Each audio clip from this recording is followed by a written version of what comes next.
देवी ब्रह्मचारिणे नमः।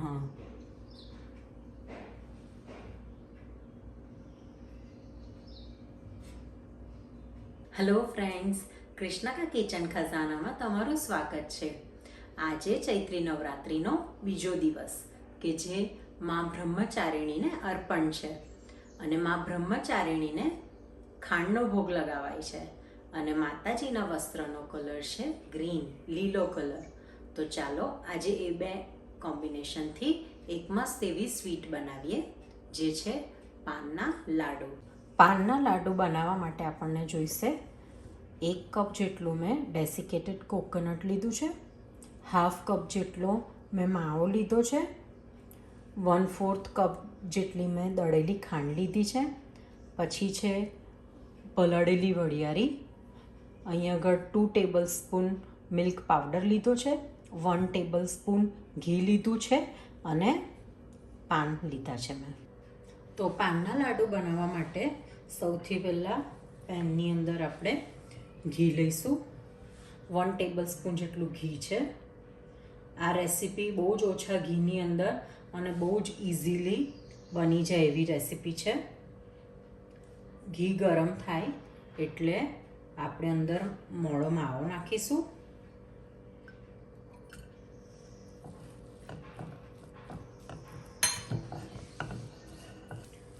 માવાને ધીમા તાપે શેકવાનો છે અને માવો શેકાય ત્યાં સુધીને આપણે પાન અને વરિયાળીની પેસ્ટ બનાવી દઈએ। પાનની પેસ્ટ બનાવવા માટે સૌથી પહેલાં મિક્સી જારમાં આપણે જે પલાળેલી વરિયાળી છે એને લઈ લઈશું।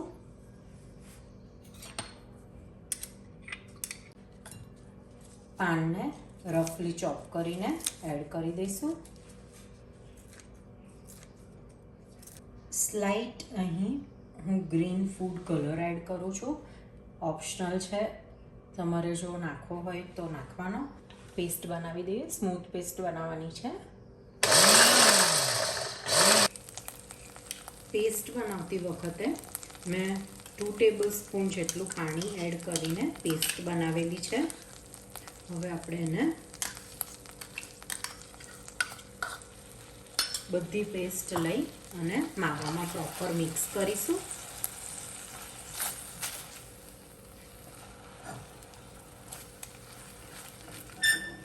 આપણે પાણી જેટલું એડ કર્યું છે, આપણે સ્મૂથ પેસ્ટ બનાવવા પાણી એડ કર્યું છે।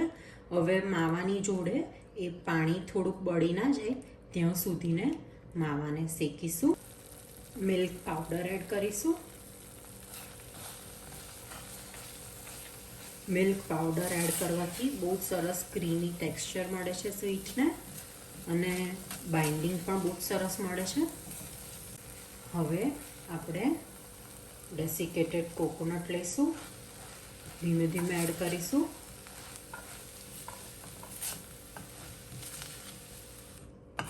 પ્રોપર બધું મિક્સ થઈ ગયું છે।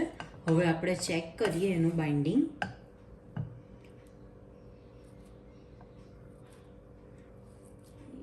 જો આવી રીતના લાડુ ફોર્મ થાય છે।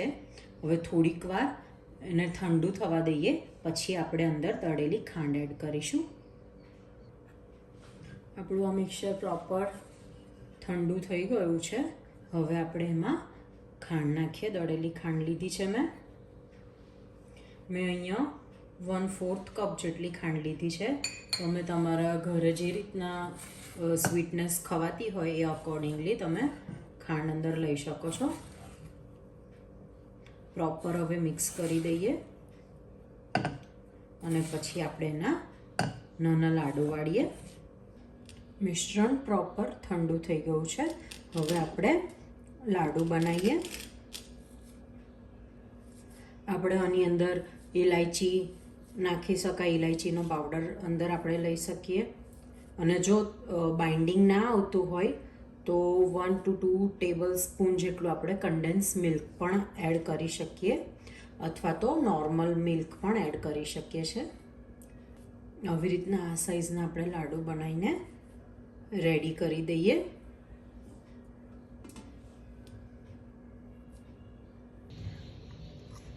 આપણા લાડુ બનીને રેડી છે।